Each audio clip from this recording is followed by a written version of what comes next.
console versus PC n'en finit pas, et malheureusement ne décolle pas des questions liées au graphisme, au matériel ou encore aux quelques licences exclusives à certains supports, et cela me pose problème. Internet, bonjour. Dans ce nouveau vlog mode, j'aimerais apporter une réponse issue de la pensée économique afin de renouveler un peu le débat PC versus console.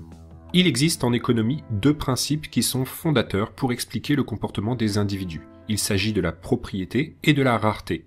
Le premier est un objectif à atteindre, tandis que le second est une condition à prendre en compte dans les choix que nous faisons. Et dans cette vidéo, nous allons relier la guerre des consoles à ces deux principes.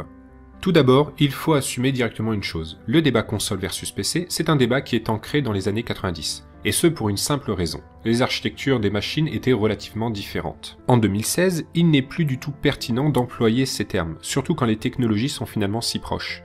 Il est à mon sens aujourd'hui plus intéressant de parler d'écosystèmes vidéoludiques. Et aujourd'hui, il en existe trois types. Les systèmes software-based, les hardware system software-based et les systèmes software free. Les premiers ne se reposent que sur le dématérialisé, avec DRM, comme c'est le cas pour Steam, tandis que les seconds s'entêtent à vouloir proposer un hardware propriétaire, en plus du software, comme c'est le cas pour PlayStation et Nintendo.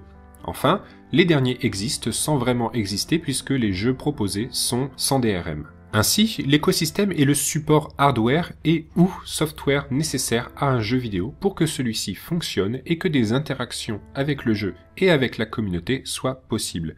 Mais au niveau économique, c'est aussi cet écosystème qui va définir notre propriété d'un jeu. Cette propriété est souvent supposée totale par le consommateur. Or, comme tout bien culturel, elle est en réalité partagée entre le consommateur et les ayants droit.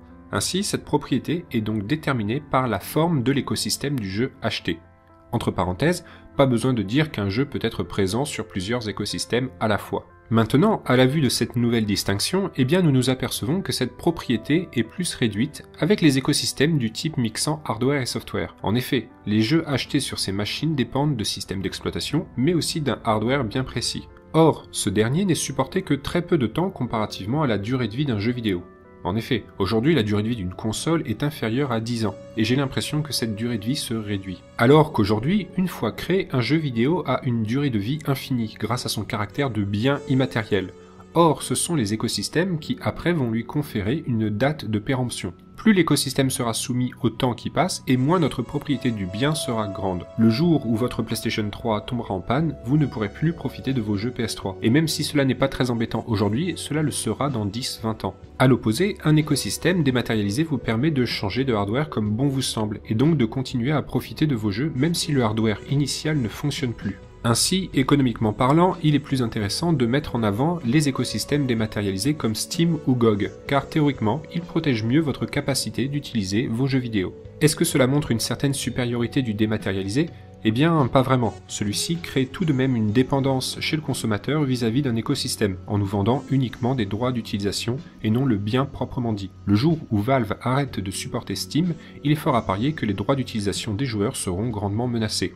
Bref, il semble que c'est finalement à chacun de choisir sa prison dorée, et seul l'achat d'un jeu sans DRM, comme ceux disponibles sur Humble Bundle, permet aux joueurs de véritablement tirer son épingle du jeu des écosystèmes vidéoludiques. Et encore une fois, il est important de rappeler que le jeu vidéo n'a pas besoin d'un support matériel pour exister.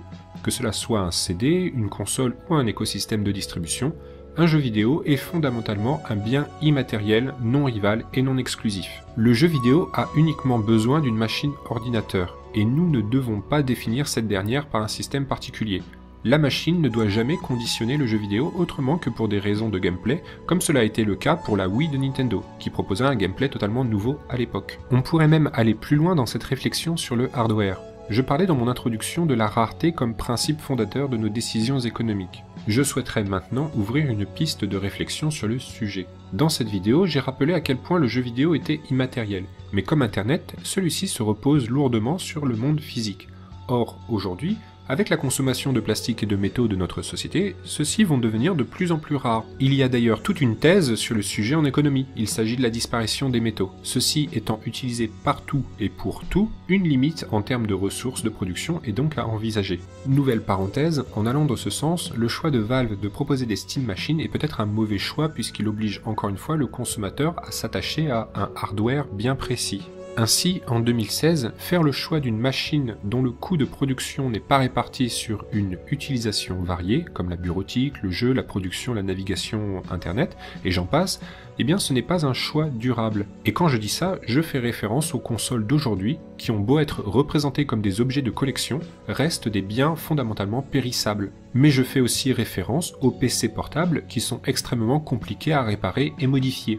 Voilà donc mon opinion sur la guerre des consoles et ses répercussions en termes économiques. Qu'en avez-vous pensé? J'aimerais bien connaître vos réactions et en discuter avec vous. J'ai délibérément laissé des portes ouvertes afin de laisser la place à une réflexion. Si vous avez aimé cette vidéo, n'hésitez pas à la partager, c'est la meilleure façon de m'aider. Mais peu importe, dans tous les cas, je vous remercie de m'avoir écouté, je vous aime beaucoup et vous dis à la prochaine.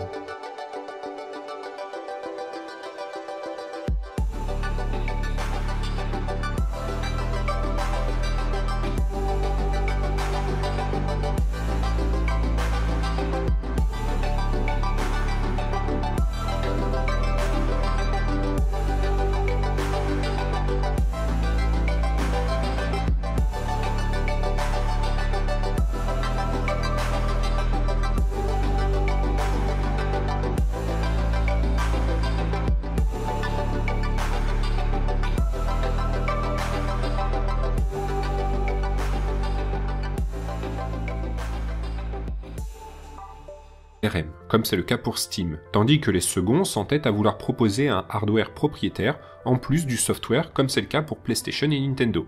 Enfin, les derniers existent sans vraiment exister puisque les jeux proposés sont sans DRM. Ainsi, l'écosystème est le support hardware et ou software nécessaire à un jeu vidéo pour que celui-ci fonctionne et que des interactions avec le jeu et avec la communauté soient possibles.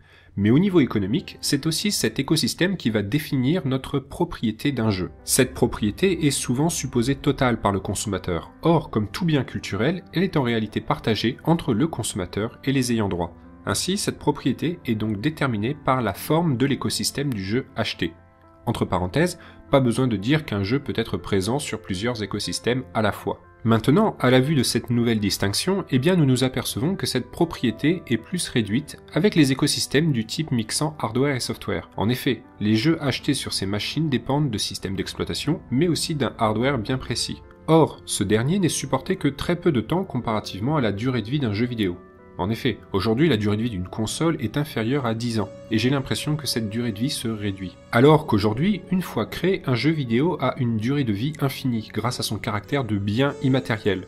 Or, ce sont les écosystèmes qui après vont lui conférer une date de péremption. Plus l'écosystème sera soumis au temps qui passe, et moins notre propriété du bien sera grande. Le jour où votre PlayStation 3 tombera en panne, vous ne pourrez plus profiter de vos jeux PS3. Et même si cela n'est pas très embêtant aujourd'hui, cela le sera dans 10-20 ans. À l'opposé, un écosystème dématérialisé vous permet de changer de hardware comme bon vous semble, et donc de continuer à profiter de vos jeux même si le hardware initial ne fonctionne plus. Ainsi, économiquement parlant, il est plus intéressant de mettre en avant les écosystèmes dématérialisés comme Steam ou GOG, car théoriquement, ils protègent mieux votre capacité d'utiliser vos jeux vidéo. Est-ce que cela montre une certaine supériorité du dématérialisé ? Eh bien, pas vraiment. Celui-ci crée tout de même une dépendance chez le consommateur vis-à-vis d'un écosystème, en nous vendant uniquement des droits d'utilisation et non le bien proprement dit. Le jour où Valve arrête de supporter Steam, il est fort à parier que les droits d'utilisation des joueurs seront grandement menacés.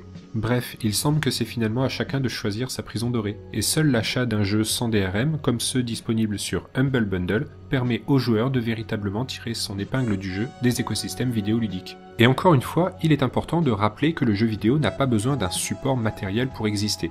Que cela soit un CD, une console ou un écosystème de distribution, un jeu vidéo est fondamentalement un bien immatériel, non rival et non exclusif. Le jeu vidéo a uniquement besoin d'une machine ordinateur, et nous ne devons pas définir cette dernière par un système particulier. La machine ne doit jamais conditionner le jeu vidéo autrement que pour des raisons de gameplay, comme cela a été le cas pour la Wii de Nintendo, qui proposait un gameplay totalement nouveau à l'époque. On pourrait même aller plus loin dans cette réflexion sur le hardware. Je parlais dans mon introduction comparativement à la durée de vie d'un jeu vidéo. En effet, aujourd'hui la durée de vie d'une console est inférieure à 10 ans, et j'ai l'impression que cette durée de vie se réduit. Alors qu'aujourd'hui, une fois créé, un jeu vidéo a une durée de vie infinie grâce à son caractère de bien immatériel. Or, ce sont les écosystèmes qui après vont lui conférer une date de péremption. Plus l'écosystème sera soumis au temps qui passe, et moins notre propriété du bien sera grande. Le jour où votre PlayStation 3 tombera en panne, vous ne pourrez plus profiter de vos jeux PS3. Et même si cela n'est pas très embêtant aujourd'hui, cela le sera dans 10-20 ans. À l'opposé, un écosystème dématérialisé vous permet de changer de hardware comme bon vous semble, et donc de continuer à profiter de vos jeux même si le hardware initial ne fonctionne plus. Ainsi, économiquement parlant, il est plus intéressant de mettre en avant les écosystèmes dématérialisés comme Steam ou GOG, car théoriquement, ils protègent mieux votre capacité d'utiliser vos jeux vidéo. Est-ce que cela montre une certaine supériorité du dématérialisé ? Eh bien, pas vraiment. Celui-ci crée tout de même une dépendance chez le consommateur vis-à-vis d'un écosystème, en nous vendant uniquement des droits d'utilisation et non le bien proprement dit. Le jour où Valve arrête de supporter Steam, il est fort à parier que les droits d'utilisation des joueurs seront grandement menacés. Bref, il semble que c'est finalement à chacun de choisir sa prison dorée, et seul l'achat d'un jeu sans DRM, comme ceux disponibles sur Humble Bundle, permet aux joueurs de véritablement tirer son épingle du jeu des écosystèmes vidéoludiques. Et encore une fois, il est important de rappeler que le jeu vidéo n'a pas besoin d'un support matériel pour exister. Que cela soit un CD, une console ou un écosystème de distribution, un jeu vidéo est fondamentalement un bien immatériel, non rival et non exclusif. Le jeu vidéo a uniquement besoin d'une machine ordinateur, et nous ne devons pas définir cette dernière par un système particulier. La machine ne doit jamais conditionner le jeu vidéo autrement que pour des raisons de gameplay, comme cela a été le cas pour la Wii de Nintendo, qui proposait un gameplay totalement nouveau à l'époque. On pourrait même aller plus loin dans cette réflexion sur le hardware. Je parlais dans mon introduction de la rareté comme principe fondateur de nos décisions économiques. Je souhaiterais maintenant ouvrir une piste de réflexion sur le sujet. Dans cette vidéo, j'ai rappelé à quel point le jeu vidéo était immatériel, mais comme Internet, celui-ci se repose lourdement sur le monde physique. Or, aujourd'hui, avec la consommation de plastique et de métaux de notre société, ceux-ci vont devenir de plus en plus rares. Il y a d'ailleurs toute une thèse sur le sujet en économie. Il s'agit de la disparition des métaux. Ceux-ci étant utilisés partout et pour tout, une limite en termes de ressources de production est donc à envisager. Nouvelle parenthèse, en allant dans ce sens, le choix de Valve de proposer des Steam Machines est peut-être un mauvais choix puisqu'il oblige encore une fois le consommateur à s'attacher à un hardware bien précis.